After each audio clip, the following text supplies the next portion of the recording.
First at noon, with the federal government shutdown now in its fourth week, the pain is becoming very real for many Americans. Democrats and Republicans continue to trade blame for the stalemate.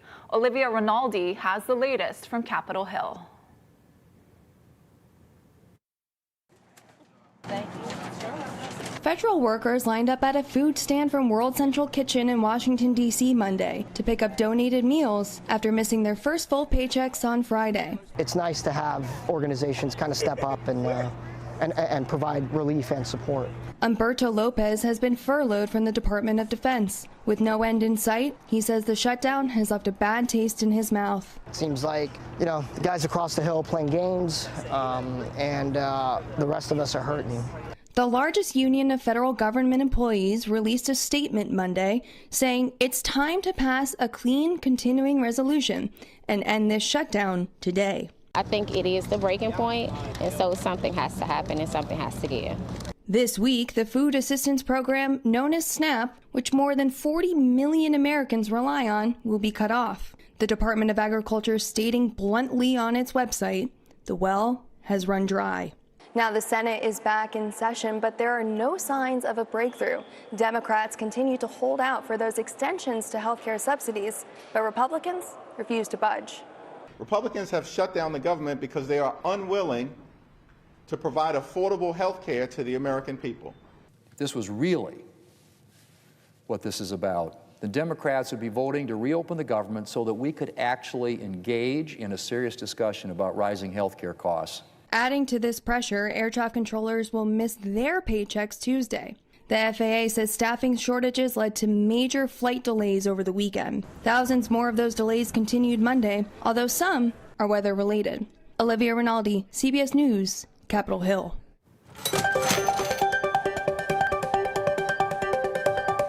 Here at home, the Hawaii Foodbank is launching new food distributions across Oahu. They're trying to reach families, federal employees, and even military households affected by the shutdown. Casey Lund has more from the food bank on how they're meeting the growing need.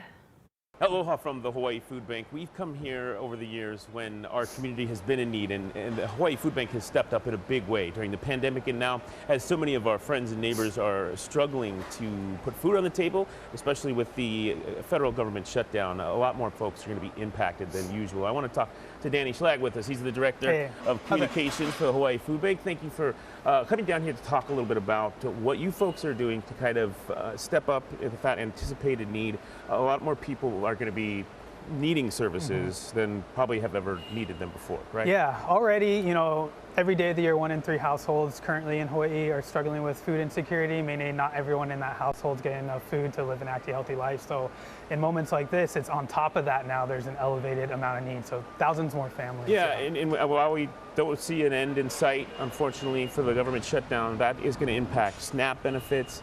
And so people that were expecting those funds on their EBT cards or things like that, they're not going to have that in November. So how are we addressing that so need? They need to come up quickly with other solutions, and so that's where the food bank, we want people to know, is we're here to help. So whether we're already relying on SNAP benefits, or you're impacted by the shutdown, or just other circumstances, the food bank is here to provide help to those in need. And then you folks are impacted as well. You have federal funds that aren't coming through as well. So how are we trying to bridge that gap? Gosh, it's a balance. So we're trying to proactively source more food and do things that we can, but we got to work with partners, and we also need to figure out how to fill some of those funding gaps to make sure that food can keep getting out into the community. Yeah. And one of the ways that those gaps are kind of filled in is by donors, so generous people in our community that are maybe doing okay and can step up and then provide a little help. Yeah, right? Absolutely. So one of the best things about donations is it's really easy. You can go online, make a donation, but then the food bank can take that dollar and really stretch it far. We can purchase food about at 1/5 the cost of retail, so we can get more food out into the community with those donations. Yeah, we know there are like tens of thousands of families in Hawaii that are kind of a little bit worried about what's going to happen, but good to know that the food bank is here for them. Danny Schlag with us, Director of Communications for the Hawaii Foodbank. HawaiiFoodbank.org is where you can go for all the details on those additional pop-up distributions, and if you can, make a donation there. Again, HawaiiFoodbank.org. We'll send things back into the studio for now. Thank you, Case. Defense Secretary Pete Hegseth arrived in Hawaii this morning. This is the first leg of his trip, which will take him to Japan, then Malaysia, Vietnam, and South Korea. He'll be traveling through November 4th. This is video of Hegseth and his family getting off the plane here and mingling on the tarmac. The Maui community is mourning the loss of Councilmember Tasha Kama. Her family confirms she died Sunday night. Kama was first elected to the county council in 2018 and represented the Kahului area. She's the current presiding officer and the chair of the Housing and Land Use Committee. Plans for a memorial service will be announced at a later time.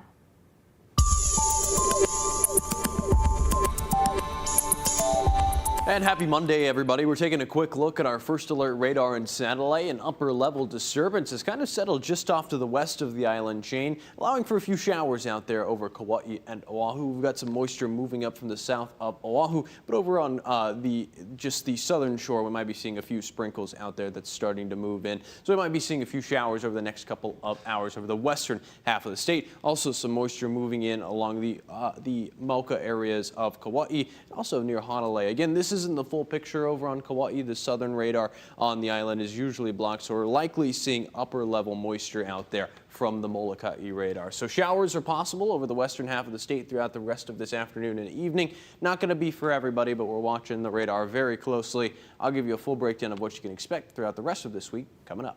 Sounds good, Drew. Authorities confirmed 2 young fishermen have died after they were found unresponsive in West Oahu waters on Saturday.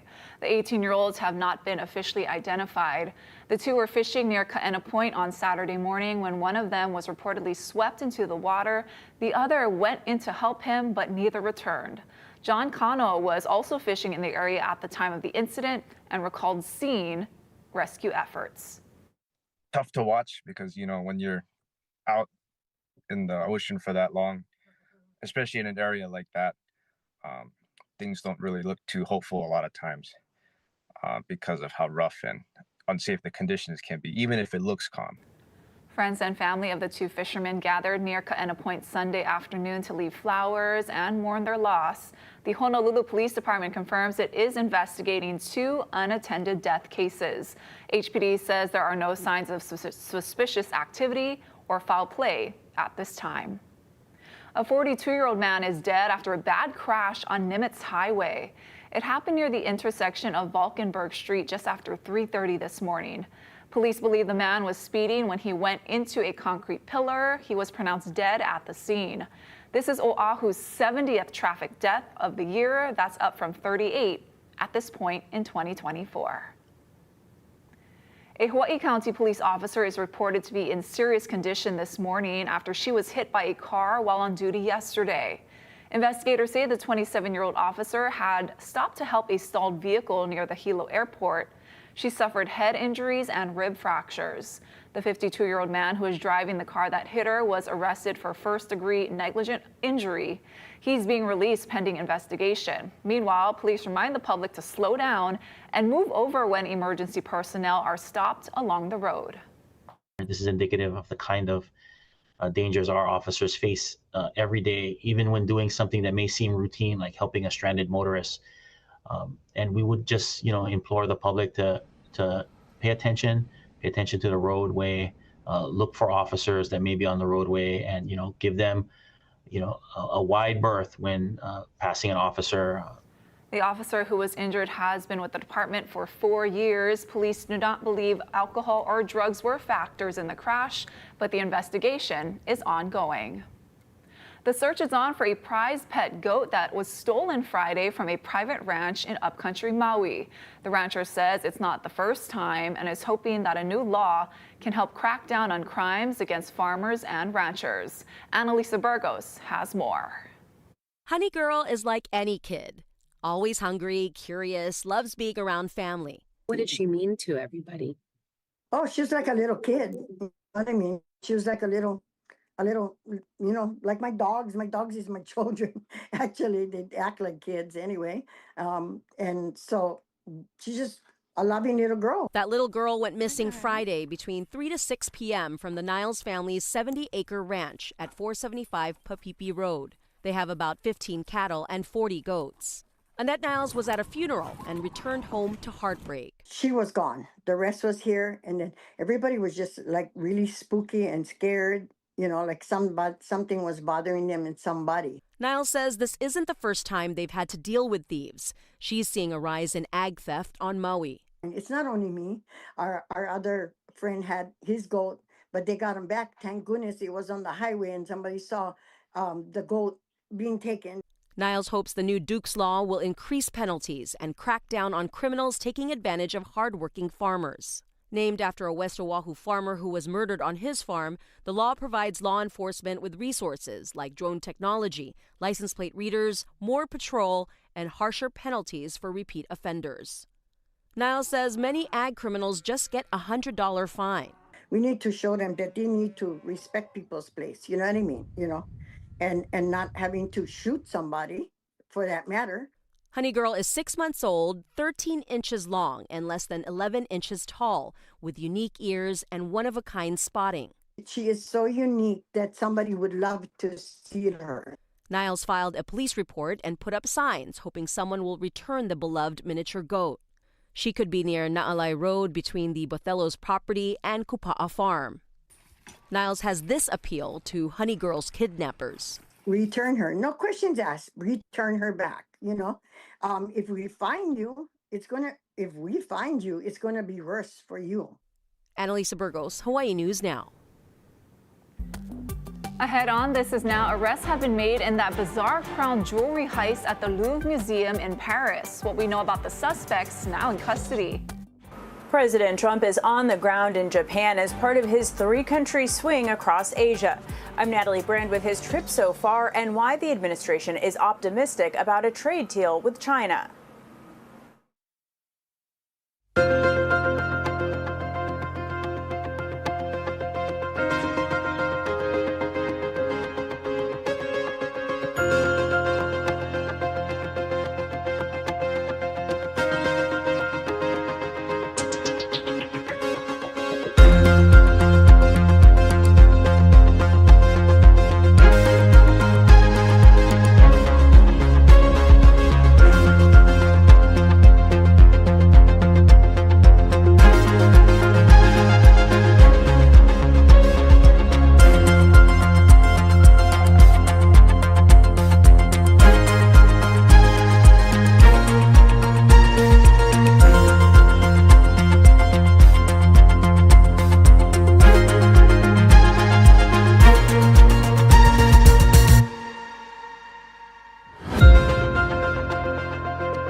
Now to Paris and the first arrest after that shocking theft of priceless jewels from the Louvre Museum. French officials aren't saying if the two suspects in custody were part of the group that used a basket lift to steal the jewels more than a week ago. Holly Williams is outside the Louvre.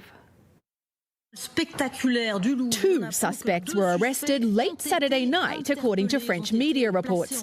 One of them detained just before flying to Algeria in North Africa.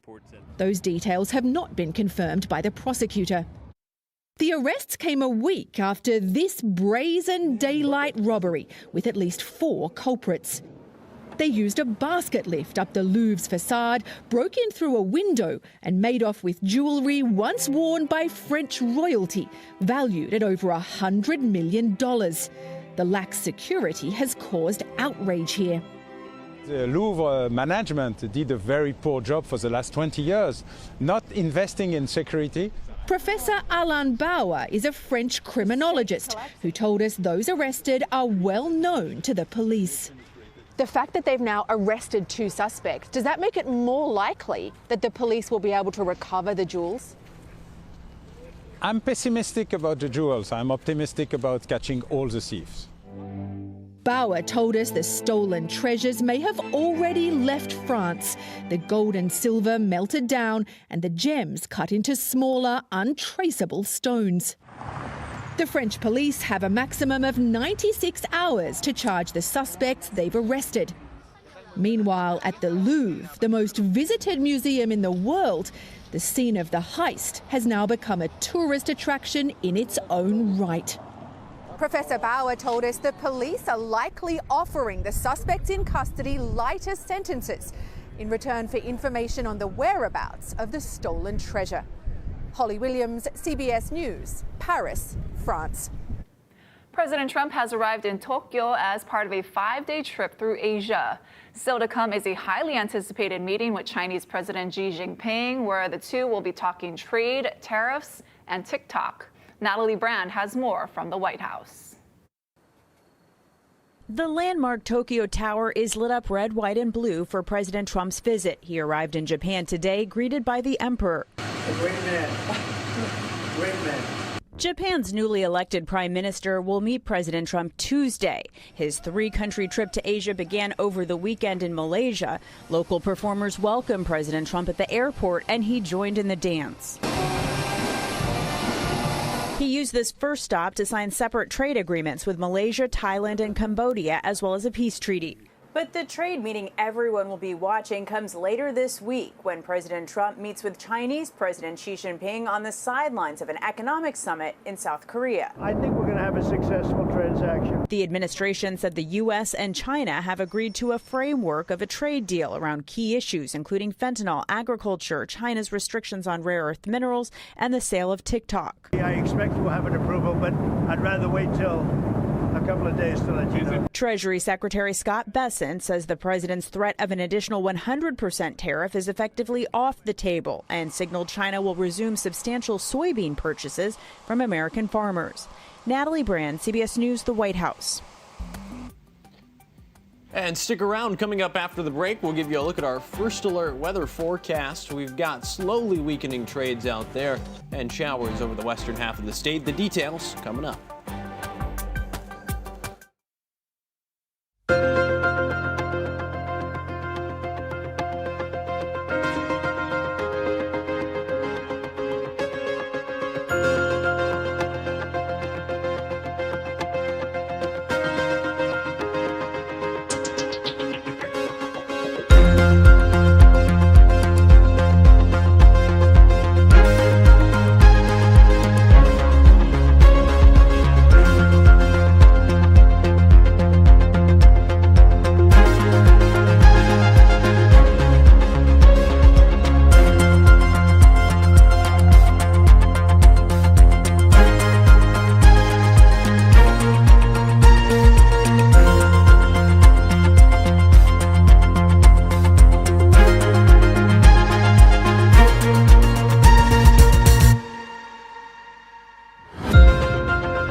First Alert Weather with Drew Davis. All right, well, happy Monday, everybody. Let's just take a look at what we're tracking out there. We've got slowly weakening trades over the next couple of days because of that weak disturbance that's over the western half of the state. We're also seeing showers over on Kauai and Oahu, a few offshore thunderstorms as well. So let's just take a look at the next 3 days, what you can expect Tuesday, Wednesday, and Thursday. Again, we've got a chance for showers on Tuesday, but the chance for rainfall will be decreasing as we're going into Wednesday and Thursday out there. Maybe a few windward showers as well. Scattered showers on Tuesday, about a 30% chance for rain, and then 87 degrees on Wednesday and Thursday. And again, a quick look at our first alert radar and satellite. You can see all that cloud cover and the rainfall on the radar. We're likely looking at the upper levels of these showers out there because of the Molokai radar. We're also seeing some showers over the Mauka areas of Kauai. This moisture is going to be moving up over the eastern half of Oahu as we're going forward over the next several hours. So likely be seeing a few sprinkles out there. You can see in our first alert futurecast, this rainfall's not going to be for everybody. You can see the rainfall mostly focused over on Kauai and just to the north of the island, a little bit drier over the eastern half of the state. And as we're going into Wednesday and Thursday out there, you can see us clear up. A few afternoon showers possible for the Kona side of Hawaii Island, and then drier as we're going into Thursday and Friday. Here's a quick look at our island by island forecast. This is for your Tuesday. Kauai, showers are likely, more so on the windward side of the island, mostly cloudy over there. As we move down to Oahu, 86 in town, 82 in Kaneohe, 85 in Kapolei. Tomorrow, northeasterlies between 10 to 15 miles per hour. Maui County will be sunny and breezy out there. Wind gusts closer to 20 miles per hour. 88 for a high temperature in Kahului tomorrow, 87 over in Kihei. 85 in Kailua Kona, mostly sunny. Calm winds become southwesterly in the evening. 83 in Hilo with morning showers expected. The northern portions of Hawaii Island will be pretty breezy with wind gusts getting closer to 20 to 25 miles per hour. But again, the wind gusts will be weakening as we're slowly weakening over the next couple of days. Still breezy in the afternoons. Our surf and shoreline forecast, northwest and south facing shores all pretty steady out there. East facing shores around 2 to 4 in the afternoon today for this afternoon. And here's a quick look at our 7-day forecast as well. Mahalo to Rick for sending in this background photo. Take a look at that. Halloween is already coming up on Friday. Hope you have your costume ready, because I don't have my costume ready. I got to do that this week. We've got a nice week of weather ahead of us. Enhanced rainfall today, a few showers tomorrow. Thank you, Drew. In the Caribbean, Hurricane Melissa is slowly barreling toward Jamaica as a powerful Category 5 storm. It's expected to make landfall overnight. Jason Allen is in Kingston with the latest. Jamaicans are boarding up homes and businesses and collecting last-minute supplies and food. Particularly, I was hoping to get some bread, but the shelves are empty. Hurricane Melissa grew into a monster storm as it churned in the Caribbean over the weekend, headed toward Jamaica. The National Hurricane Center warns it will likely cause life-threatening flash flooding and landslides. There is a lot of rainfall that is projected. We all have to be very, very careful and be prepared for the worst. Melissa is expected to be the strongest storm in history to hit this island. Even these early winds, we've already seen some of the metal roofing on homes and structures start to lift and flap in the wind, and some of these areas may see as much as 3 feet of rain. I think this one is different. I think we're definitely gonna have this one gonna impact us hard. Hundreds of shelters are open, though most of the people we spoke with ahead of the storm said they preferred to stay at home and protect their belongings. No, we're not going to go anywhere. Just sitting down and watch everything, make sure everything is working good. The storm has already been deadly, moving over Haiti and the Dominican Republic. Police there are using drones to deliver supplies to people cut off by flooding. Back in Jamaica, officials warned residents there is nowhere that will escape the wrath of this hurricane. Jason Allen, CBS News, Kingston, Jamaica. A surgical breakthrough mixing music with medicine. I'm Tina Kraus with how doctors helped a Parkinson's patient orchestrate a comeback right in the operating room.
right, welcome back. Doctors are finding creative ways to help Parkinson's patients regain what the disease has taken away. In Britain, a musician has found her rhythm again, and it happened right in the middle of brain surgery. Tina Kraus has the story.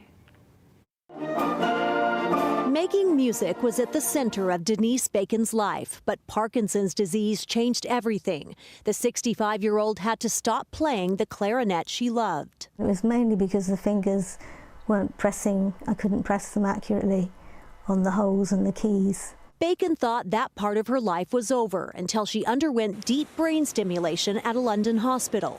Doctors inserted 2 tiny wires into the parts of her brain that control movement. She stayed awake with her scalp and skull numb to test the results in real time, picking up her clarinet for the first time in 5 years. So we could test her finger movements and the speed of the movements and make sure that they are no longer stiff, they can do what she wants them to do. Bacon says she was delighted as she saw immediate improvement during the 4-hour surgery. It's just amazing to see and feel my fingers moving better and faster and sort of flowing more. Deep brain stimulation is not a cure for Parkinson's, and it doesn't stop symptoms from getting worse, but it gives patients more control over their movements, helping doctors fine-tune treatment that in some cases can hit all the right notes. Tina Kraus, CBS News, London. Isn't that incredible? That is an awesome story. It's so cool to see her getting to play again. Absolutely. Thanks for watching. This is Now Everybody. More news first at 4 right here on KHNL.